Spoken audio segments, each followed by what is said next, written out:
On News Hour tonight,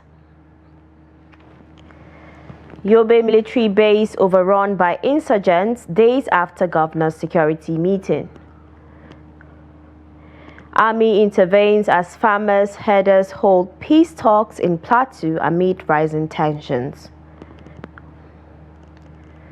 NDLEA intercepts opiates codeine worth 3.4 billion naira in Lagos and Rivers states. And on the foreign scene, Gaza's starvation worsens as over 3,500 children at risk of death under blockade. Hello and welcome to News Hour on Trust TV. I am Dorcas Yakubuzala. We begin with security matters. Suspected Boko Haram insurgents have killed at least 4 soldiers during an attack on the 27th Task Force Brigade of the Nigerian Army in Buniyadi, Yobe State. The assault, which occurred in the early hours of Saturday, came barely 24 hours after Northeast governors met in Damaturu to review the region's deteriorating security situation. A military source who confirmed the incident said the attackers stormed the base around 2 a.m., deploying heavy explosives and engaging troops in a fierce gun battle. Several military assets were reportedly destroyed in the process. While the army is yet to issue an official statement on the casualties, sources said the attack caused widespread panic, forcing many residents to flee the area. Buniyadi, the hometown of Governor Malabuni, lies about 65 kilometers from the state capital. The military has since shut down movement along the Damaturu-Buniyadi Biu Road as a precautionary measure. Saturday's incident marks the second of such attack in the area in less than 2 weeks. The resurgence of insurgent activities in parts of Yobe and neighboring Borno has raised fresh concerns, with regional leaders renewing calls for stronger federal intervention.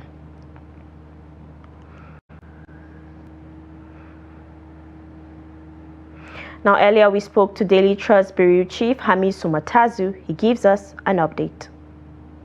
The level of damage. The military was silent about the level of damage caused at the 27th Task Force Brigade. After the attack, our sources there confirmed to us that many hillocks, vans were burnt down. The artillery, the armory of the brigade was also burnt down and looted, and there is this MRAP, a very strong car. About 5 of them were also destroyed. There is anti-aircraft vehicles there were also. So the level of damage caused at the military equipment in the brigade was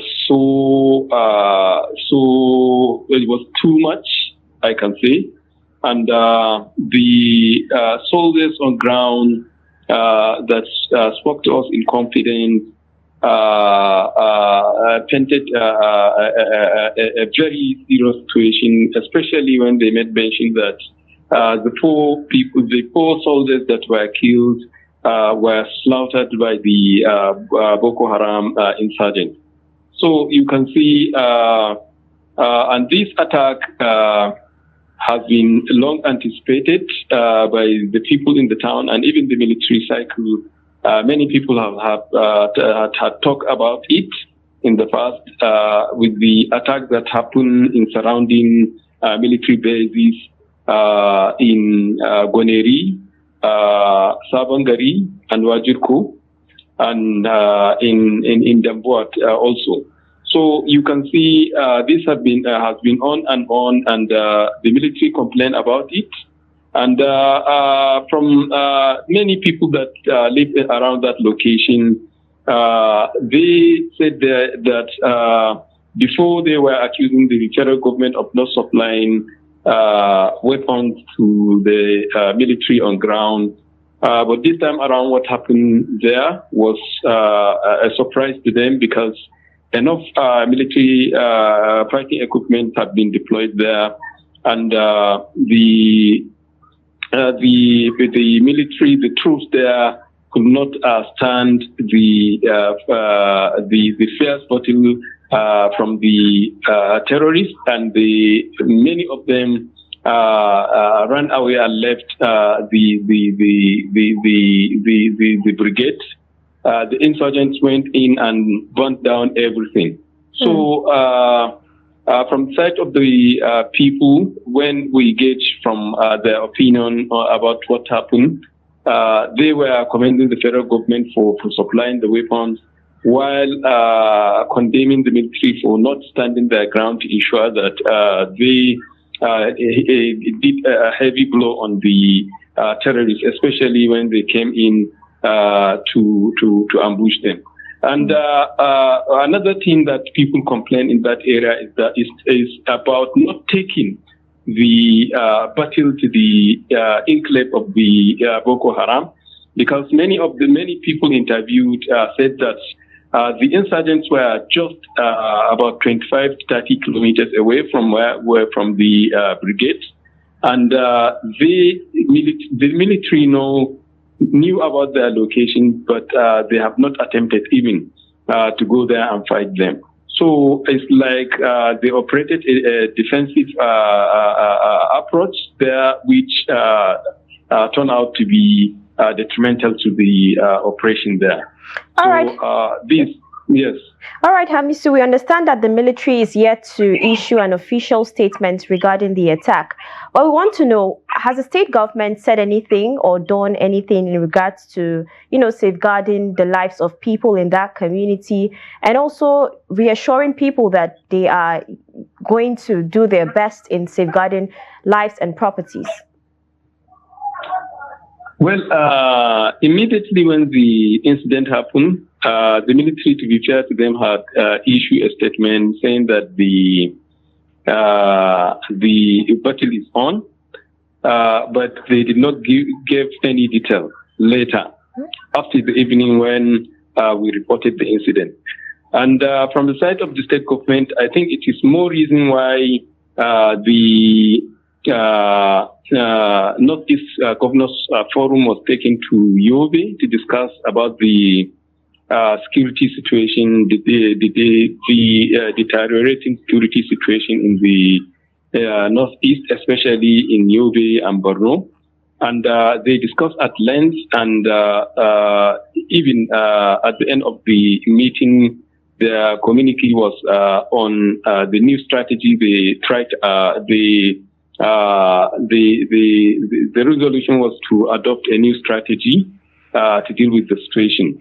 And barely 24 hours after the meeting and this attack happened. So the state government of Yobe, Borno, and Adamawa State for a very long time have been working in synergy to ensure that they provided the military with enough support. Because if you remember very well, both Borno and Yobe State have provided the military with Hilux vans and motorbikes that they will use to fight the war. Borno State have provided over 500 vehicles and motorcycles to help the military, both military, police, and civilian JTF to fight the war.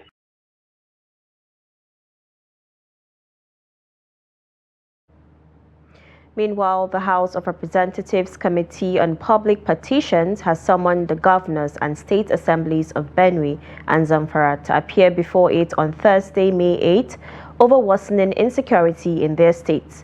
Those expected to appear include Governor Hyacinth Aliya of Benue and Governor Dauda Lawal of Zamfara, alongside their respective legislative leaders. The move follows a petition by a civil rights group, Guardians of Democracy and Rule of Law, urging the House to intervene in what it described as a breakdown of constitutional responsibilities in both states. According to the group, The growing insecurity threatens lives and livelihoods and demands urgent federal legislative action. The summons issued by the committee's head of media, Chuks Oko, stated that both the executive and legislative arms of the two states must explain why their constitutional roles should not be assumed by the House, given the ongoing crisis. In a renewed effort to tackle the persistent insecurity and communal unrest in Plateau State, the Nigerian Army has initiated a peace dialogue with key stakeholders in the region. The meeting, led by Major General Folusho Oyinlola, Commander of Operation Safe Haven and General Officer commanding the 3 Division, seeks to bridge the divide between farming and herding communities. Trust TV's Adomusa reports from Jos. As tensions continue to simmer in parts of Plateau State, the military is stepping in not with force, but with dialogue. In a strategic meeting held in Jos, farming and herding communities came together at the instance of the GOC, Major General Folusho Oyinlola. The peace initiative follows a series of recent violent attacks, alleged cattle poisoning, and mounting distrust among the communities. We are going together at this peaceful time when the land has been marred with violence, reprisals, and threats of further reprisal, with potential of degenerating into a deeply vicious cycle of violence. This stakeholders' engagement is conveyed not as a mere formality, but as a clear call to action, a call for accountability, and most importantly, a deep call for the restoration of peace and security. The meeting, which brought together local leaders, youth representatives, and security personnel, focused on rebuilding trust, preventing retaliatory attacks, and finding sustainable solutions to long-standing disputes over land, grazing roads, and mutual suspicion. Participants expressed deep concerns over what they describe as a lack of sincerity by some actors, which continues to derail previous peace efforts. The problem on the past, let me say it, is we don't have that mind or heart that we forgive and forget. Once if something happens, we still. The problem we have is whatever that is causing this problem to us. We as stakeholders, we as leaders, we know them, except we do not want to identify them. And if at all we want to help us, our concern is to have peace. Without this peace, we are deceiving ourselves. People are not willing to end the crisis because it is over 20 years now. People don't have zeal to end this destruction of lives and properties. If you see us here, it's only the GOC or the security agencies that are calling. And even the state government and the local government, they don't have the zeal or the political will to solve these problems once and for all. Despite skepticism stemming from the failure of the past dialogues, several stakeholders used the platform to suggest concrete steps, ranging from improved communication between communities, strengthening local surveillance networks, and better conflict resolution mechanisms led by neutral mediators. We need more of early warning signals, early warning response amongst these communities. We must speak with one voice. We must say the truth at all times. And those that are caught in any act of violence must be prosecuted if we want this situation to end.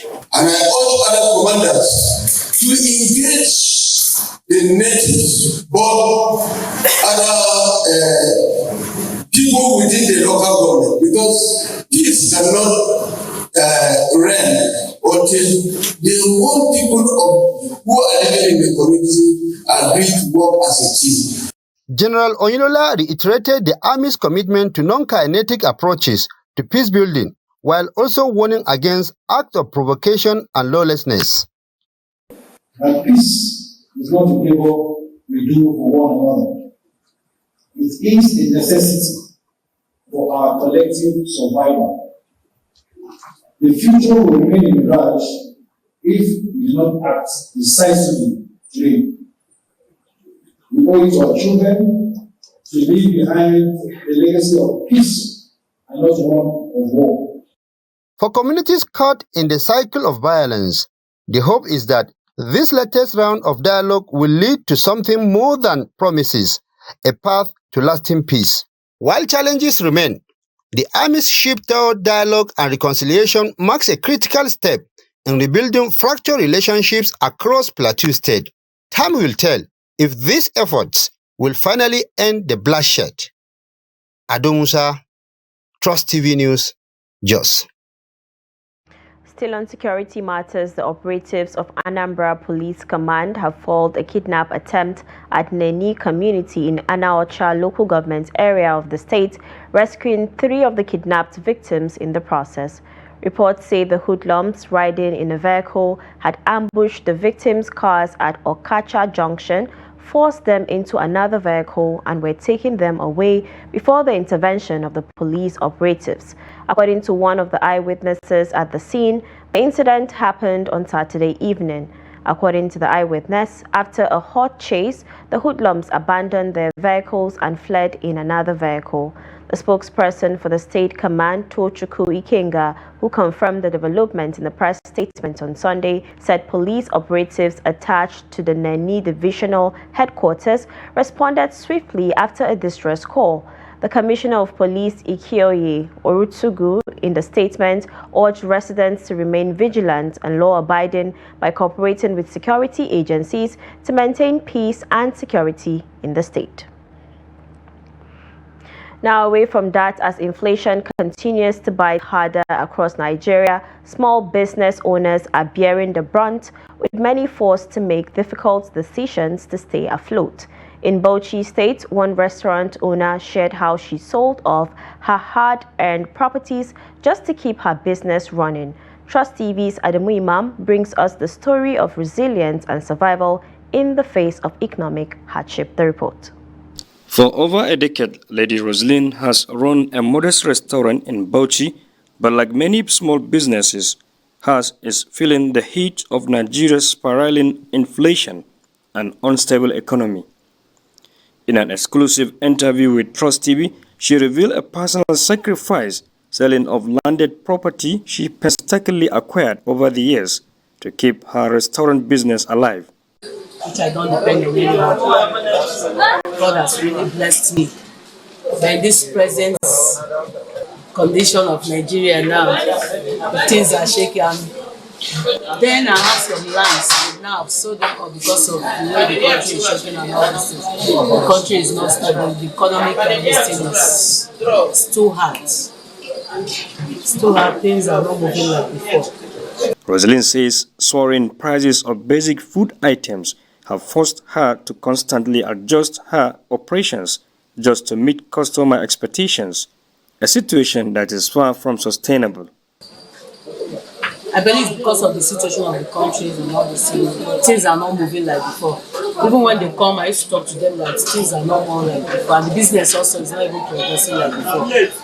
So the business, let's say before, let's assume that if we are cooking like rice, like 10 noodles as at before, now we do cook like 4 or 5 noodles, and sometimes it will not finish. She also raised concerns about multiple taxation, which she describes as another burden checking small businesses. Despite the hurdles, Roselyn is not alone. Her staff share in the daily struggle to keep the kitchen running and the customers fed. We have enjoyed working with Lady Rose for over a decade because this restaurant has been a good place to work. She gives us the freedom to operate in our own space, and that's part of the secret to our success here. We have achieved a lot, and that is why we have stayed. We have had no reason to leave. You know, customer is right for real. So sometimes someone will shout at you, but you just go down and just plead with them. Please, Alhaji, don't be annoyed now. Please, next time you come, patronize you very well. Don't be annoyed and say no problem. Tomorrow they'll still come back again and say, okay, in Shalgon Roast, there's nice food there. It's not easy, but it's easy because once one come out to look for what you have to take care of his family. You need to stand firm and work. Honestly, I started working with her some 10 years back, but I have so many achievements. I used to come Arma, she give me a post as a late manager. And for loyal customers like Michael Obi, the value of consistency in service and food quality keeps him coming back. Even the service too is quite recommendable. At the point of collection of your food, there's a referral to the person who will collect the money, so everything is streamlined. That's why it's all about efficiency. That's why I go and I come, because they are efficient. Rosalind is calling on authorities to urgently address the skyrocketing prices of food and cooking condiments in the market. She believes that only deliberate policy actions can ease the burden on small businesses trying to stay afloat. As Nigeria's economic outlook remains uncertain, the story of Lady Rosalind and her restaurant speaks volumes about the resilience of small business owners and the urgent need for economic reforms to help them thrive. Adam Imam, Trust TV News. Still in Bauchi, 3 police officers in the state have been detained following the death of a suspect, Abubakar Awal, who died in custody under questionable circumstances. Awal was arrested on April 15, 2025 over allegations of stealing trailer truck rims. The following morning, he reportedly collapsed while in detention at a divisional police headquarters in Jega. According to a statement by the police public relations officer, Nafiu Abubakar, the suspect was rushed to the General Hospital in Jega, where he was confirmed dead at about 10 p.m. In response, the Commissioner of Police in the state, Bello Sani, directed the State Criminal Investigation Department to carry out a thorough investigation. Preliminary findings led to the arrest and detention of 3 officers suspected to be involved in the incident. A divisional police officer overseeing the station has also been redeployed and issued a query. The police assured the public of their commitments to justice, professionalism, and accountability, adding that further investigations are ongoing. The Presidential Compressed Natural Gas Initiative, PCNGI, said it remained committed to ensure the mission with which it was established to achieve. The management of PCNGI stated this while responding to what it termed sponsored smear attack campaign by a certain group known as Independent Conversion Sector ICS. The management said the known individual behind the group is one Mr. Charles Goriola Yakub of CNL Smart Energy Limited, Lokogoma, Abuja. In a statement on Sunday signed by the technical assistant, stakeholder management and public engagement, Kenneth Chukwu, record shows that CNL Smart Energy was part of the PCNGI Conversion Incentive Program up until December 2024, when it was suspended due to sharp practices of selling government kits otherwise meant to be installed for free for commercial operators at prices ranging from 200,000 naira to 1.2 million naira. The statement further stressed that PCNGI investigation, backed with video evidence and documentation, was extensive and several operators that fell victim to the sharp practices of Mr. Charles and his company came forward, some of whom also had their vehicle damaged. Kenneth Chukwu further added that PCNGI took decisive actions against sharp practices to sanitize the system and have since referred the case for further investigation to the Economic and Financial Crimes Commission, EFCC. Former Group Chief Executive Officer of the Nigerian National Petroleum Company Limited, NNPCL, Mele Kyari, has denied reports suggesting he is in the custody of the Economic and Financial Crimes Commission, EFCC. In a statement shared via his official X handle, Kyari described the report as clear mischief and a calculated attempt to discredit him. He said he is currently observing a well-deserved rest following the recent dissolution of the NNPCL board and management. Kyari reiterated his willingness to honor any lawful inquiry related to his time in office, noting that he has always carried out his duties with transparency and accountability throughout his 34-year career in the oil and gas sector. He said the rumors, which have sparked a wave of calls and speculation, were deliberately orchestrated to malign his character. The former NNPCL boss also cautioned the media against spreading unverified information that could harm national interests and the country's image before the international community. Minister of the Federal Capital Territory, Nyesom Wike, has publicly apologized to First Lady Senator Oluremi Tinubu over the walkout staged by a group of women during her empowerment visit to Port Harcourt. The incident occurred on Friday at the EUI Event Center, where some women reportedly loyal to suspended Governor Siminalayi Fubara walked out in protest, demanding that the governor's wife, Valerie Fubara, address them instead of Mrs. Teresa Ibas, the wife of the state's administrator. Despite the disruption, the event, organized under the First Lady's Renewed Hope initiative, continued with Mrs. Ibas speaking on Senator Tinubu's behalf and distributing empowerment packages to 500 women. Reacting from China, Wike described the protest as disturbing and embarrassing, saying it did not reflect the character of Rivers people. He condemned the conduct of the protesters, many of whom included sacked local government officials, and urged Fubara's supporters to refrain from actions that fuel political tensions.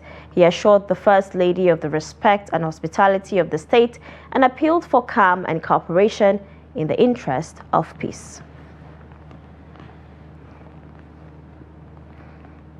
This is News Hour on Trust TV. Coming up ahead. Bauchi fishermen use Harvest Festival to champion youth empowerment, call for peace. This and many more when we return. Do stay with us. Welcome back. In case you're just joining us, this is News Hour on Trust TV. Let's take a look at our top stories again. Yobe military base overrun by insurgents days after governor's security meeting. Army intervenes as farmers' herders hold peace talks in Plateau amid rising tensions. And moving on to more stories, the Independent National Electoral Commission has denied reports claiming that it has fixed a date for the resumption of the continuous voter registration exercise, including related services such as transfer and replacement of lost permanent voter cards. This was contained in a statement issued by the Chief Press Secretary to the INEC Chairman, Rotimi Oyekami, via X on Sunday. According to the statement, the Commission urged the public to disregard any anonymous message circulating online which falsely claims that the CVR will resume on May 27, 2025. INEC reaffirmed that it has not yet announced any date for the resumption of these activities. Fishermen in Bauchi State have called on the federal government to invest in ventures that will engage youths positively to address youth restiveness, particularly in the northern parts of the country. They made this known after the annual fish harvest in one of the farmlands situated around Ganjua local government area of the state. Trust TV's Adamu Imam was at the festival and filed in this report. Expectation was very high at the annual fish harvest on the side of the fishermen who mainly travel from far distance and villages around to make ends meet through the fish business value chain. They share their thoughts and experiences of being in the business for decades. We inherited this business from our father, who he left us with tools for catching fish, and we are proud of that because it is a good business. Despite the water's depth and hazardous nature, we maximize our profit here. We trek from as far as Durum, which is almost 4 kilometers to come and fish here. Every year, we relate with people while transacting with the owner of the place, and he pays us for our labor. That's what we do here. During the rainy season, the water is usually overflowed, so people find it difficult to do business at that time. I learned this business from my father, and it is fetching me reasonable income. When the business is flourishing, we make more gain. But when supply is low, we put in more effort to get the commodity for our customers, irrespective of the challenges and distance. They call on the government to focus on empowerment for local businesses that boost the local economy, create wealth among rural dwellers, and grow the Nigerian economy. Adam Imam, Trust TV News, Bauchi. Operatives of the National Drug Law Enforcement Agency (NDLEA) have intercepted no fewer than 3,500,000 pills of opiates and 163,000 bottles of codeine syrup with combined street value of over 3,428 million naira in Rivers and Lagos State. The bulk of the seizures, 2 million pills of tramadol, 225 milligram and 163,000 bottles of codeine syrup, was made on Tuesday, 29th April 2025 during a joint examination of a watch-listed container by NDLEA officers.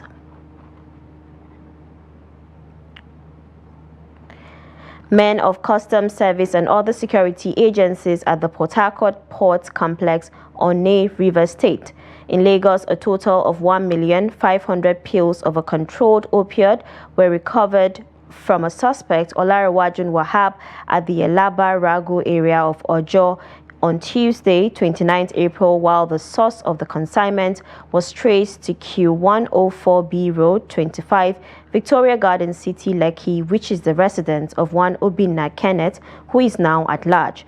Meanwhile, NDLEA operatives at the import shed of the Murtala Muhammad International Airport, MMIA, Ikeja, Lagos, also intercepted 42 parcels of Canadian loud, a strong strain of cannabis weighing 20 kilograms, concealed in tins of chocolate, Milo, beverage, white kidney beans, and dark red kidney beans packaged as part of cargoes that came into the Lagos airport on board a British Airways flight from Canada. At least 3 suspects, including the receiver of the consignment, Monsurat Ewawumi Lawson, have been arrested between Wednesday, 30th April and Saturday, 3rd May.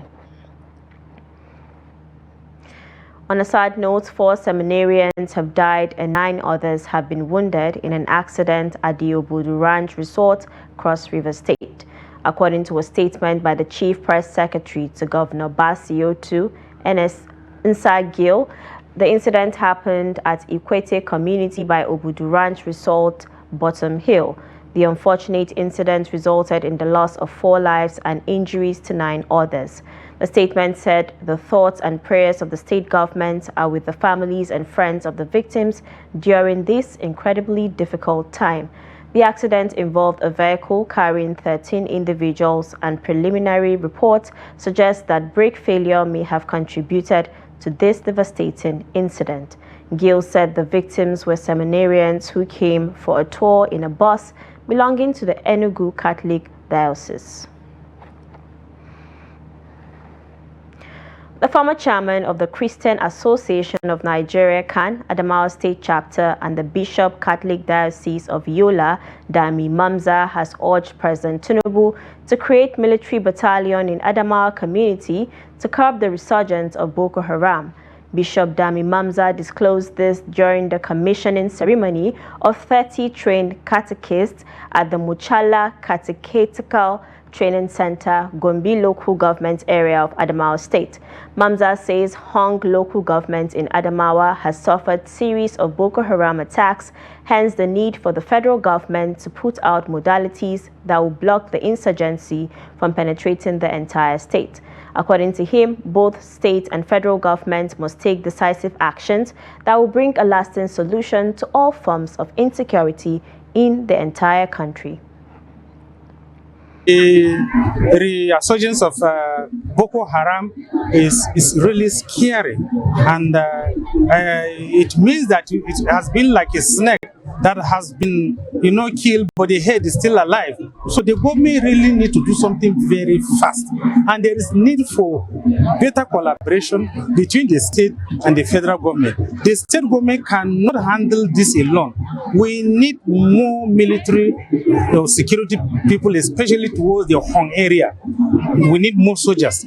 They have attacked that place so many times. So there is need for the presence of soldiers in that place. Even if it means we have a battalion around that place, they will be able to block the Boko Haram from coming in. Otherwise, once they get into Hong, next place will be Gombe, and then they will be advancing towards Yola. So the government should not give this chance. Let it not allow this to happen. So the issue of sacking is not actually my interest. Is to ask, why did it happen? Who is responsible? And if somebody is responsible, and if it is deliberately done for these people to come in, whether they are soldiers, or they are civilians, or they are politicians, then the government should deal with them. The United Nations Children's Fund, UNICEF, has announced plans to reduce its global workforce by 20% alongside operational costs by the end of June. This announcement came as UNICEF launched the second phase of the Education Cannot Wait ECW project, an initiative worth $15 million targeting 130,000 vulnerable children, including those with disabilities affected by the Boko Haram insurgency in Borno, Adamawa, and Yobe states. UNICEF's Chief of Education, Vanessa Lee, stated that the organization is currently reviewing its top priorities to ensure that children's educational needs remain central, even as the staff reduction takes effect. She attributed the decision to the rapidly evolving landscape of the global development sector. How can we make this program as sustainable as possible? I know that ECW will not have the funds to give more money for the multi-year resilience programs. This is it. No more funds after this. And I think, I was talking with the Honourable Commissioner earlier. The global development sector is changing rapidly. UNICEF has to cut our staff globally by 20% by the end of June. UNICEF Nigeria has to cut our staff and our costs by 20% by the end of June. Right now, all of the leadership team are in the middle of trying to identify what are our key program priorities and who are the staff that we have that can best do this. And I've been challenging my staff here in Maiduguri to really work with the 3 states to ask, what are the sustainable efforts that we can best support you with? And I really shocked them last week because I said to them, we cannot keep giving supplies. We cannot keep giving mainstreaming kits. We cannot keep giving dignity kits because we don't have the money. What we want to do is walk alongside the state teams at the state ministries of education and the SUBEPs to give you the technical advice and support that you ask us for. At the subnational level, there are gaps. And we all understand this. And that is partly what the work plan was tailored towards bridging. So if there must be that adjustment, we must not completely go away, because those gaps are realities. Getting the out-of-school children back to the classroom. But we are also facing the reality that some of them, a large population of them, are back to the classroom without supplies. Because you must be able to bridge the school attendance and the supply gap. If you don't do that, they will come to school and just play and go. Tomorrow you will not see them once they don't see value in the school. So the school must be seen as serious institutions that can add value.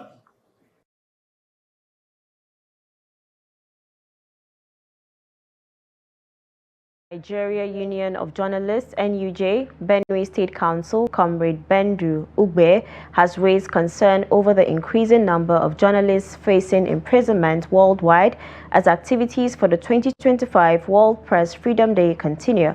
Comrade Ugbe made the disclosure on Sunday during a Thanksgiving service held in Makurdi to commemorate the 2025 World Press Freedom Week. The NUJ chairman revealed that no fewer than 1,000 journalists are currently incarcerated despite the recognition of press freedom. He lamented that out of the 1,000 imprisoned journalists, 75 are Nigerians, showing that the persistent threats and challenges faced by media professionals, including those in Benue State. He added that the union had gathered to thank God for the lives of journalists who continue to serve despite the odds and to pray for divine protection as they carry out their constitutional responsibilities. The Benue State NUG Council is expected to conclude the week-long celebration on Monday with a public lecture on reporting in the brave new world, the impact of AI on press freedom and media. The federal government, in collaboration with the International Organization for Migration, has repatriated more than 2,000 Nigerians stranded in Libya, Niger Republic, and Sudan within the first 4 months of 2025. Data obtained from the National Emergency Management Agency (NEMA) and the Nigerians in Diaspora Commission (NIDCOM) shows that 750 Nigerians were evacuated from Niger, 1,303 from Libya, and 140 from Sudan. Breakdown of the repatriation efforts reveals that 542 Nigerians were returned in January, 664 in February, and 640 in March. In April, 347 individuals were flown back, mainly from Libya. These figures exclude the recent rescue of 231 Nigerians trafficked to Ghana. The Ministry of Foreign Affairs has urged Nigerians, especially youths, to be cautious of fraudulent overseas job offers and to verify opportunities through official channels. You're watching News Hour on Trust TV. More news after the break. Many thanks for staying with us. In case you're just joining in, this is News Hour on Trust TV. And now in business, investors on the Nigerian Exchange Limited traded 2.2 billion shares worth 75.409 billion naira in 70,329 transactions during the week ended 2nd May 2025. These contrast with 1.854 billion shares worth 56.025 billion naira traded last week in 51,386 deals. As a result, transaction value rose by 34.6%, with investors gaining 19.389 billion naira on the exchange. The financial services sector led activity with 1.432 billion shares worth 30.908 billion naira exchanged in 33,095 deals. This accounted for 65.09% of total volume and 40.99% of total value.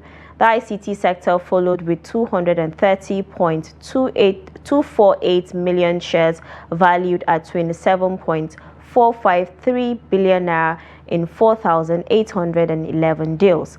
The NGX All-Share Index and market capitalization rose by 0.27 and 0.28% to close at 1,006, 42.57 and 66.648 trillion naira respectively. Away from Nigeria, Israeli attacks on the Gaza Strip have killed at least 40 people in the latest 24 hours. Mahmoud Al-Saka, Oxfam's food security lead in Gaza, tells Al Jazeera that the whole world, unfortunately, is contributing to or participating in starving the children in Gaza by not taking any action against the blockade that started more than 2 months ago.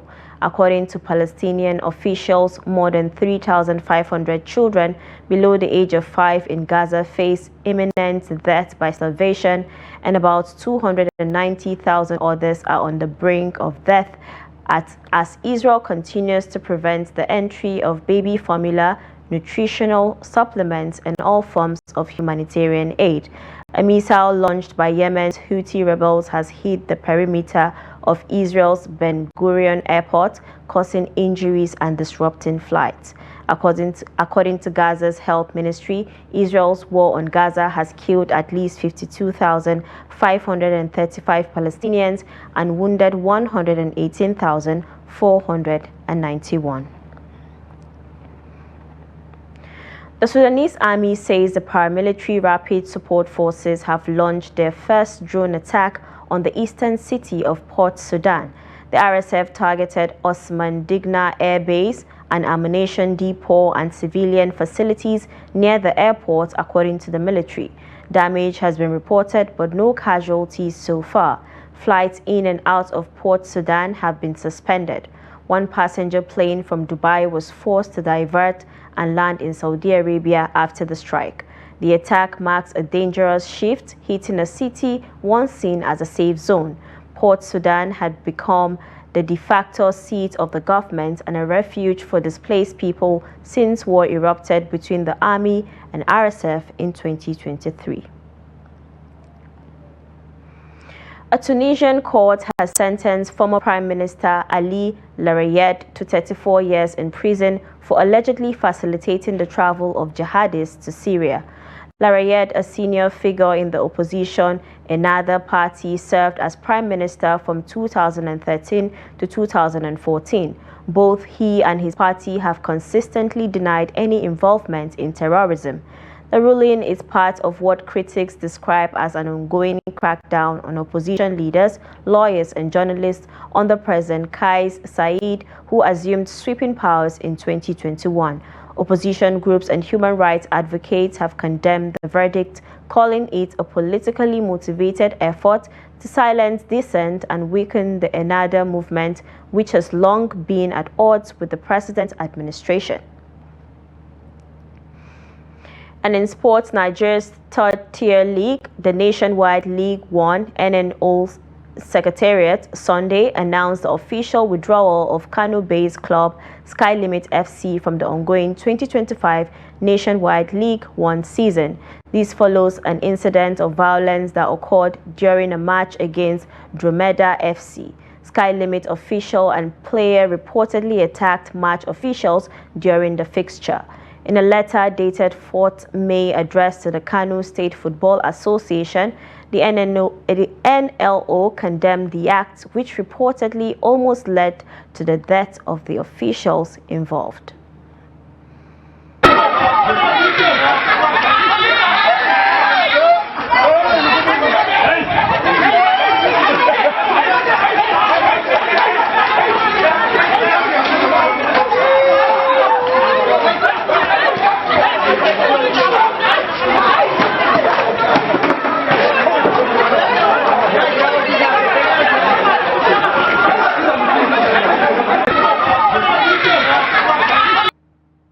Rangers International FC General Manager, Chief Executive Officer Amobi Ezeaku believes the spirit of the late chairman, Christian Chukwu, a former captain and coach of the club, is moving with the team.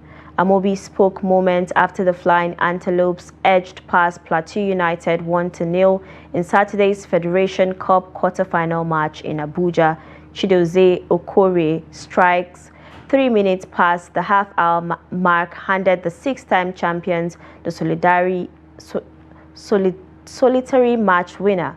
The Flying Antelopes held on tenaciously until the final whistle, exacting sweet revenge on the Tin City side and sealing their place in the semi-finals scheduled for 18th May.